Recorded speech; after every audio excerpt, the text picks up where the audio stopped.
everyone, welcome back to our channel Devki's Delight. ఈ రోజు మన వీడియోలో ఒక కొత్త వీడియోని చేయబోతున్నాం. మేము మా అమ్మమ్మ వాళ్ళ ఇంటికి వచ్చాం కదా సంక్రాంతికి.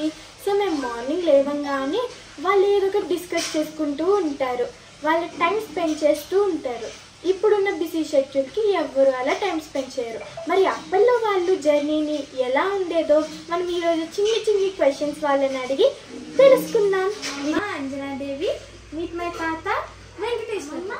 మీ మ్యారేజ్ ఎన్ని ఇయర్స్ అయిపోయింది? 42 years. మరి అన్ని ఇయర్స్ అయింది కదా, 42 ఇయర్స్ అయింది కదా. మరి అప్పటికి ఇప్పటికి మీలో చేంజ్ ఏమొచ్చింది? ఇప్పుడు ఫస్ట్ నుంచి ప్రత్యేకంగా ఎట్లా ఉన్నాము అని ఏముంది, ప్రత్యేకంగా పెద్దవాళ్ళని గౌరవించడం. మరి మ్యారేజ్ అయిన దగ్గర నుంచి అన్నీ ఆలోచించి అన్నీ చూసి వచ్చాము.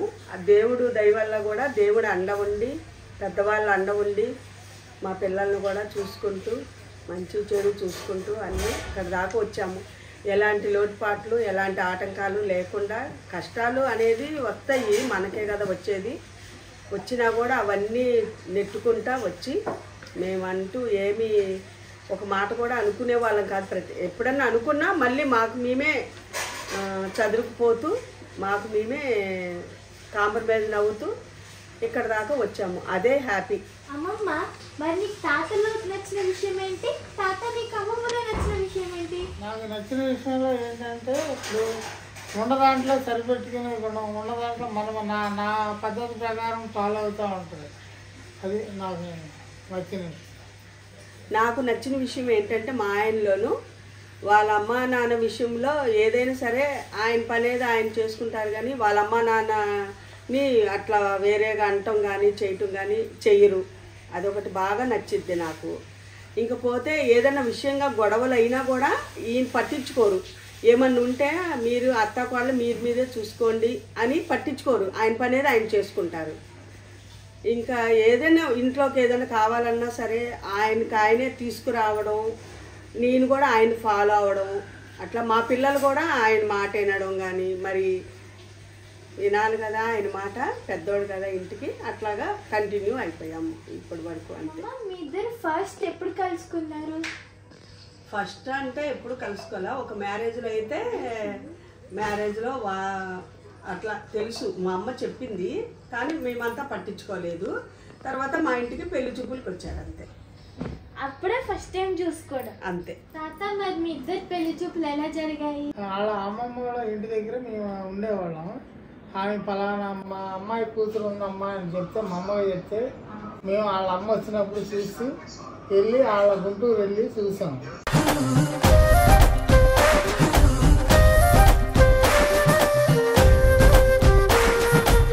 చూసేపాటికి నచ్చి మాట్లాడుకొని ఖాయం చేసాం. వాళ్ళ కుటుంబం బాగుంటుంది. తాత, ఈ 40 ఇయర్స్ లైఫ్ లో మీకు ఏ సిచ్యువేషన్ అయినా ముందుకు వెళ్ళలేమేమో అని భయం వేసిందా? అలాంటి భయపడాల్సిన పని లేదమ్మా, ముందుకెళ్తామే. అది నిరుత్సాహపడకుండా ముందుకెళ్ళి. భయపడటం అనేది ఎట్లా ఉంటదంటే, ఫ్యామిలీని ఏం చేస్తాము, భయపడకూడదు. భయపడితే ఎట్లాగా, కష్టాలు అనేది సుఖాలు అనేది మనకే కదా వచ్చేది. అన్నీ తోసిపుచ్చుకొని మేము ముందుకెళ్ళాము. పెద్దవాళ్ళనైనా ఎవరినైనా అనుసరించాము. వాళ్ళు కూడా వాళ్ళ పెంపకంలో పెరిగాము కదా, తల్లి పెంపకంలో కూడా ఆ పద్ధతుల ప్రకారమే వెళ్ళాము. మా పిల్లల్ని పెంచుకున్నాము. ఈరోజు మా పిల్లలు కూడా మంచి భవిష్యత్తులో ఉన్నారు. మా లైఫ్ అంతా ఇక్కడ దాకా మంచిగా వచ్చింది. అసలు ఎలాంటి లోటుపాట్లు ఆటంకాలు లేకుండా పడ్డాం. కష్టాలు పడకుండా లేము, కానీ కష్టాలు పడ్డా కూడా మేము అవి సంతోషంగానే తీసుకున్నాం. తాత సాలరీ ఫస్ట్ లోనే 400. మరి నీకేం భయమే లేదా? నాకేమి భయమేలా, ఎందుకంటే 400 రూపాయలే అవనువు, అది ఎంతైనా అవను, అన్నీ ఆయనే చూసుకునేవారు కాబట్టి మాకు ఏ లోటుపాట్లు లేకుండా అట్లాగా చూశారు కాబట్టి మాకు ఏం తెలవదు. ఎందుకంటే మా పేరెంట్స్ విషయంలో కూడా మా అమ్మల్ని అలాగే పెంచారు. మాకు అసలు డబ్బుగా కానీ డబ్బు ఇంత వస్తుంది ఇంత ఇది చేయాలని మాకు తెలవదు. దాని మీద మేము అదే కంటిన్యూ చేసాం, ఆ పద్ధతిలోనే ఉన్నాము. అన్నీ మా వారే చూసుకునేవారు. అక్కడి నుంచి ఒక్కొక్క మెట్టు ఎదుక్కుంటూ వచ్చాము. మాకు 3 పిల్లలు. ఖర్చులు ఇంట్లోకి తేవడము ఇవే, కానీ ప్రతిదీ నా పిల్లల్ని ఎలా చూసుకుంటున్నాను ఏంటి భయం.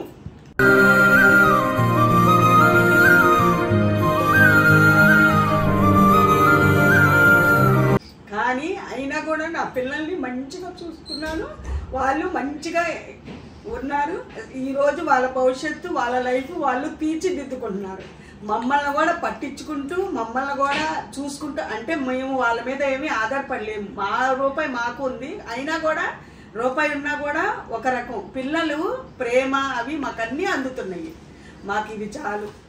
మాకు అసలుకి ఎవరు సపోర్టింగ్ కూడా లేదు. అసలుకి మాకు సపోర్టింగ్ లేదు అని కూడా అసలు మేము భయపడలా. అసలు మాకు ఆలోచన కూడా రాలేదు.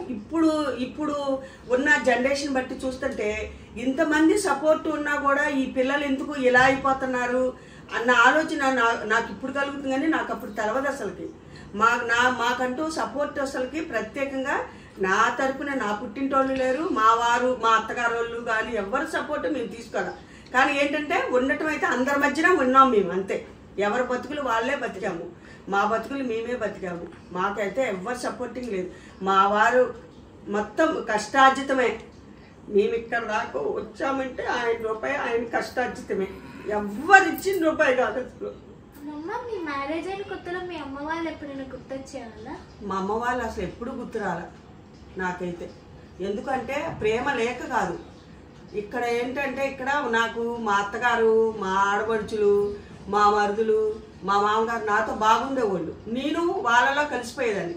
ఎందుకంటే మా అమ్మ వాళ్ళ ఇంట్లో ఏంటంటే ఒక సిస్టమేటిక్ అనమాట. మా అమ్మ వాళ్ళ ఇంట్లో ఎట్లా అంటే ఏదైనా అందరం కలిపి కూర్చొని తిన్నామా, లేకపోతే సైలెంట్గా డీసెంట్గా ఉన్నామా. ఇక్కడ మా అత్తగారి ఇంట్లో ఏంటంటే ఏదైనా ఉంటే మాట మాట్లాడుకోవటం, గలగలలాడటం కానీ అట్లా. నాకు ఆ వాతావరణం ఏంటో మరి ఆ భగవంతుడే నాకు మరి అంత సంతోషాన్ని ఇచ్చాడేమో, కానీ నాకు మా అత్తగారి వాళ్ళతోనే ఉండటమే ఇష్టం ఉండేది నాకు. మా అమ్మ వాళ్ళని నేనేం మర్చిపోలేదు. మా అమ్మ వాళ్ళు తీసుకెళ్లేవాళ్ళు, నన్ను చూసుకునేవాళ్ళు. నేను వచ్చేదాన్ని, కానీ నేను ఎక్కువగా అంత స్పెండ్ చేసింది ఎవరితో అంటే మా అత్తగారు వాళ్ళతో. సినిమాకి అది వెళ్ళేవాళ్ళం మా అత్తగారు, నేను, మా ఆడబడుచు, మా చిన్న ఆడబడుచు. నాకు 2 ఆడబడుచులు. మా చిన్న ఆడబడుచు, నేను, మా అత్తగారు బాగా వెళ్ళేవాళ్ళం. మా వారితో తక్కువ. మా వారు ఏంటంటే ఆటోనగర్ పనికి వెళ్ళిపోయేవారు కదా. మా అత్తగారు, నేను, మా ఆడబడుచు అయితే బాగుండేవాళ్ళం. మా చిన్న ఆడబడుచు మేము ముగ్గురం బాగుండేవాళ్ళం. ఎక్కడికైనా సినిమాకి వెళ్ళాలన్నా, ఏదైనా ఫంక్షన్ వచ్చినా సరే మేము ముగ్గురం వెళ్ళిపోయేవాళ్ళం. మా వారు కూడా వెళ్ళమనేవారు. ఇంకా అట్లాగా వెళ్ళేవాళ్ళం. మేమిద్దరం వెళ్ళడం తక్కువ. అప్పుడు మా పిల్లలు కూడా చిన్నపిల్లలు, ఆయనకి వర్క్ ఉండేది ఫుల్గా, ఇంకా అంత ఉండేది కాదు. మా అత్తగారులతోనే వెళ్ళేదాన్ని. మీరు ఎప్పుడైనా ఫ్రీ టైంలో బయటికి వెళ్ళి అలా టైం స్పెండ్ చేసేవాళ్ళ? అంటే పిల్లలు స్కూల్ నుంచి రాగానే పిల్లలతో చదివించడం, హోంవర్క్ చేయించడం ఇవన్నీ చేసేవాళ్ళు. నేను 9:30, 10 వచ్చేపాటికి భోజనం చేసి పిల్లలతో కాసేపు కూర్చొని పడుతున్నాను. పిల్లలు అప్పటికే పడుతున్నాను. మీ ఇద్దరు ఫ్రీ టైంలో ఎలా టైం? ఎప్పుడన్నా పండగలకి వాటికి సినిమాకి వెళ్ళాం. మరి తాత నీతో ఫైనాన్షియల్గా ఏమైనా నీతో డిస్కస్ చేసేవాళ్ళ? ఎప్పుడు డిస్కషన్ చేయలే అస్సలు. ఎందుకంటే అంత డిస్కషన్ చేసే అంత ఇది రాలా. ఎందుకంటే ప్రతిదీ ఆయనే చూసుకునేవారు. నేను కూడా ఎప్పుడు అడగల. ఎందుకంటే మాకు ఏ కష్టం అనేది తెలవనివ్వలేదు. మాకు అసలు తెలవదు కూడా. ఎందుకంటే మా అమ్మ వాళ్ళ ఇంట్లో కూడా, మా నాన్నగారి దగ్గర కూడా మాకు ఎప్పుడు డబ్బుల విషయంగా ఆలోచన వచ్చేది కాదు. ఇంక మా వారి దగ్గర కూడా నేనైతే అలాగే ఉన్నా. నాకైతే ఎప్పుడు మా ఇద్దరి మధ్య డిస్కషన్ రాలా. మా పిల్లలు ఎదిగిన తర్వాత మాత్రం కొంచెం మా పిల్లల ద్వారా తెలిసేది. నాన్నకి ఎంత అమౌంట్ వచ్చిందమ్మా, ఇట్లాగా చెక్కులు వచ్చాయి వర్క్ మీద, అట్లా. మా వారిగా మాత్రం నాకు ఎప్పుడు చెప్పలే, నేను అడగల మా వారు. తాత, మరి మీరు ఎన్ని అప్ అండ్ డౌన్స్ చూసారు కదా, మీకు ఇప్పుడు ఎలా అనిపిస్తుంది? అంటే మీరు ఈ స్టేజ్లో ఉన్నారు, మీకు ఎలా అనిపిస్తుంది? చాలా హ్యాపీగా అనిపిస్తుంది. ఎందుకంటే మేము పడ్డ కష్టాలు, లేకపోతే ఒడుగుదుడుకులు అవన్నీ మర్చిపోతే, అవన్నీ చూసి వచ్చిన ఈరోజు మా పిల్లల్ని చూస్తుంటే అవన్నీ మేము మర్చిపోతున్నాం. ఎందుకంటే మేము పడ్డది వేరు. ఈరోజు మా పిల్లలు మా కళ్ళ ముందు వాళ్ళ ఫ్యామిలీతో వాళ్ళు అలాగ సంతోషంగా ఉన్నారు. మమ్మల్ని కూడా మా అమ్మ మా నాన్న ఇంత కష్టపడి వచ్చాడు మా నాన్న, మా అమ్మైనా మమ్మల్ని చక్కగా పెంచిందని, ఏదైనా సరే మా పిల్లలు ఇలా గుర్తించి ఇట్లా ఎక్కడికైనా వెళ్ళాలన్నా చెయ్యాలన్నా మా పిల్లలు ఎంపటి పెట్టుకొని తీసుకెళ్తారు, తీసుకొస్తారు. ఏ విషయమైనా సరే మాకు దగ్గరుండి మాకు ఒంట్లో బాగున్నా బాగుండకపోయినా సరే ఎట్లా ఉంది ఒంట్లో అని అన్ని విషయాలు కనుక్కోవడం కానీ ఏ విషయమైనా సరే ఇంకా అట్లాగా పెంచాము వాళ్ళని, వాళ్ళు కూడా అలాగే ఉన్నారు. ఈరోజు మేము ఇంత సంతోషంగా ఉన్నాము. ఎన్ని పడతాము, పడకుండా లెగవకుండా ఎవ్వరు ఉండరు. కానీ అవన్నీ ఒక ఎత్తు అయితే ఇప్పుడు ఈరోజు మా పిల్లల్ని చూస్తే ఎంత సంతోషంగా ఉన్నామంటే నాకైతే ఒక ఆశ్చర్యంగా ఉంటుంది. ఎందుకంటే మా అమ్మ వాళ్ళ ఇంట్లో నేను లాస్ట్ దాన్ని, మా అక్క వాళ్ళ ఫ్యామిలీలు వాళ్ళందరూ చూస్తే ఈరోజు నా ఫ్యామిలీ ఇలా ఉంది అంటే నిజంగా దేవుడు నాకు ఎంత ఆస్తి ఇచ్చాడు అనిపిస్తుంది. నాకు ఆస్తి అంటే డబ్బు కాదు, ఇంత సంపద కదా. మరి ఇవాళ నా పిల్లలు ఇంత ఇదిగా ఉన్నారు, ఇవాళ నా ఫ్యామిలీ ఇలా ఉందంటే మరి అది దేవుడు నాకు ఇచ్చిన ఆస్తే కదా. అది చాలా ఇద్దరి మధ్య అండర్స్టాండింగ్ ఎలా ఉండేది? అండర్స్టాండింగ్ అంటే అసలు అండర్స్టాండింగ్ అంటే ఇంకా ఒక నమ్మకం. అండర్స్టాండింగ్ అంటే ఇంకా మనం అట్లాగా ఒక మాట మీద వెళ్ళాలి, ఒక మాట మీద వెళ్తేనే మన పిల్లలు కూడా ఒక మాట మీద వెళ్తారు అని ఇంకా వెళ్ళడం ఇంకా అట్లా అంతే. అదే అండర్స్టాండింగ్. అమ్మమ్మ తాత మీ పిల్లలతో అంటే మా అమ్మ వాళ్ళతో మీ బాండ్ ఎలా ఉండేది? మీరు వాళ్ళతో గడిపిన కొన్ని మెమరబుల్ మూమెంట్స్ ఏంటి? మా పిల్లలు ఎక్కువ నాతోనే ఎక్కువగా స్పెండ్ చేసేవాళ్ళు. నాకు 2 కూతుర్లు 1 కొడుకు. వాళ్ళకి నేను ఫ్రెండ్గా ఉండేదాన్ని, నాకు వాళ్ళు ఫ్రెండ్స్గా ఉండేవాళ్ళు. మేము నలుగురు, మా పిల్లలు మేము నలుగురు కూర్చొని అన్ని ఆటలు ఆడుకుంటా కూర్చునేవాళ్ళు. మా వారు ఆటో నగర్ నుంచి వచ్చే అంతవరకు కూడా వాళ్ళతో హోంవర్క్లు రాయించటం కానీ, వాళ్ళని చదివించటం కానీ, వాళ్ళని నేను ఎప్పుడు ఎక్కడికి ట్యూషన్ కూడా పంపించలేదు. వాళ్ళకి నేనే చెప్పుకునేదాన్ని. వాళ్ళు చక్కగా నా మాట వినేవాళ్ళు. అట్లాగా నేను పద్ధతులు చెప్పేదాన్ని, వాళ్ళు వినేవాళ్ళు. కొంచెం మా బాబు మాత్రం కొంచెం వాళ్ళ నాన్నతో కొంచెం ఎక్కువగా స్పెండ్ చేసేవాడు. ఎంత స్పెండ్ చేసినా చివరికి మళ్ళీ నేనంటే కొంచెం భయపడుతూ కొంచెం బాగానే ఇది చేసేవాడు. ఇంకా బాండింగ్ అంటే ప్రత్యేకంగా పిల్లలకి మా పేరెంట్స్కి బాండింగ్ అనేది ఏముంటుంది? అది ప్రేమ. అది బాండింగ్ అంటే వేరే ఉంటుంది. ఎట్లా అంటే అమౌంట్ కింద అలా లెక్కేసుకుంటే అది బాండింగ్ అంటే, కానీ ఇది బాండింగ్ కాదు, ఇది ప్రేమ అన్నమాట. వాళ్ళకి పేరెంట్స్ ఇచ్చే ప్రేమ, పిల్లలు పేరెంట్స్కి ఇచ్చే ప్రేమ, పేరెంట్స్ పిల్లలకి ఇచ్చే ప్రేమ. అది బాండింగ్ కాదు నాకు తెలుసు. మరి నాకైతే తెలవదు బాండింగ్ అంటే ప్రేమ. అది మా పిల్లలు ఇవాళ నేనెంత పంచానో వాళ్ళు కూడా ఇవాళ నాకు అంత పంచుతున్నారు. మా వారికి నాకు అది చాలు. అదే సంతోషం అంతే. నాకు 2 కూతుర్లు 1 కొడుకు అనమాట. కానీ వాళ్ళ ముగ్గురు కూడా నాకు ఒక ఫ్రెండ్స్గా ఉండేవాళ్ళు. నేను వాళ్ళకే ఒక ఫ్రెండ్గా ఉండేదాన్ని. ఎందుకంటే మా పిల్లలు బయటికి వెళ్ళడం, బయట ఆడడం అది మా పిల్లలకు ఉండేది కాదు. నీకు అమ్మమ్మకి అయిన పెద్ద గొడవ ఏంటి? అలాంటి ఏం గొడవలే లేవమ్మ. పిల్లలకి ఏదైనా తీసుకుంటాం అన్నప్పుడు తర్వాత తీసుకుందాం అమ్మ, ఇంకోసారి తీసుకుందాం అమ్మ, ఇంకోసారి తీసుకుందాం, అంత డిస్కషన్ ఎప్పుడూ లేదు. మరి మదర్ అండ్ ఫాదర్ లో స్ట్రిక్ట్ గా ఎవరు ఉండాలి, ఫ్రెండ్లీగా ఎవరు ఉండాలి? ఈ విషయంలో అయితే మాత్రం ఫాదరే స్ట్రిక్ట్గా ఉండాలి. ఎందుకంటే తల్లి ప్రేమ వేరుంటుంది.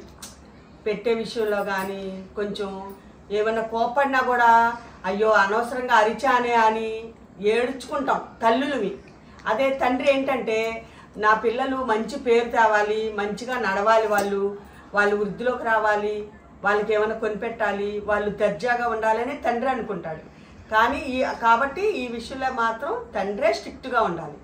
పెట్టే కాడ పెట్టాలి. అట్లాగా కొంచెం చెప్పే విధానం ఒక ఫ్రెండ్లీగా పక్కకు తీసుకెళ్ళినా సరే ఫ్రెండ్స్గా చెప్పాలి.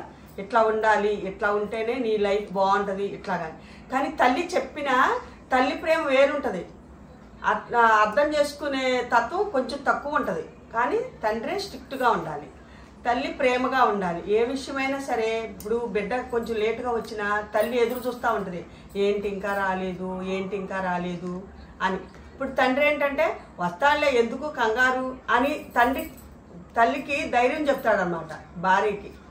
కానీ తండ్రే స్ట్రిక్ట్గా ఉండాలని నా ఉద్దేశం. ఎందుకంటే మా వారు చదువుకోలేదు, అయినా కూడా స్కూల్కి నేను ప్రోగ్రెస్ కార్డు ఇచ్చినప్పుడు మా వారితోనే ప్రోగ్రెస్ కార్డు మీద సంతకం పెట్టించేదాన్ని. మా వారు చదువుకోకపోయినా సంతకం నేర్పి, ఎందుకంటే నేను పెట్టగలను, నేను పెడతాను, నేను చదువుకున్నా కొంచెం, అయినా కూడా ఆయన పెడితే సంతకం మా పిల్లలకు కూడా అదొక భయం అనేది ఉంటుంది. ఆ టీచర్స్కి కూడా అమ్మో వాళ్ళ నాన్న ఊరుకోడేమో, వాళ్ళ పేరెంట్స్లో మదర్ది అసలుకి భయం అనేది ఉండదు మేడమ్స్కి అయినా సరే. వాళ్ళ అమ్మ ఏమంటదిలే, ఆడవాళ్ళం కదా, లేడీస్ కదా, ఏముందిలే అని. అదే ఫాదర్ అయితే గట్టిగా అడుగుతాడేమో అన్న భయం ఉంటుందని ఏమో నా ఆలోచన అట్లాగా. నాకు అది ఎవరు ఇచ్చిన ఆలోచన కాదు. మా వారే ఏ విషయంలోనైనా మాట్లాడేవారు. మా పిల్లల విషయంలో, స్కూల్లో జాయిన్ చేసే విషయమైనా, కాలేజీ విషయమైనా, ఏదైనా ఆయన చూసుకునేవారు. ఆయన అంటేనే భయం కూడా మా పిల్లలకి. థ్యాంక్స్ అమ్మమ్మ, థ్యాంక్స్ తాతయ్య, మీ ఎక్స్పీరియన్స్ని మాతో షేర్ చేసుకున్నందుకు. ఇలాంటి వీడియోస్ ఇంకెన్నో కావాలంటే please like, share, subscribe and keep supporting me. Thank you.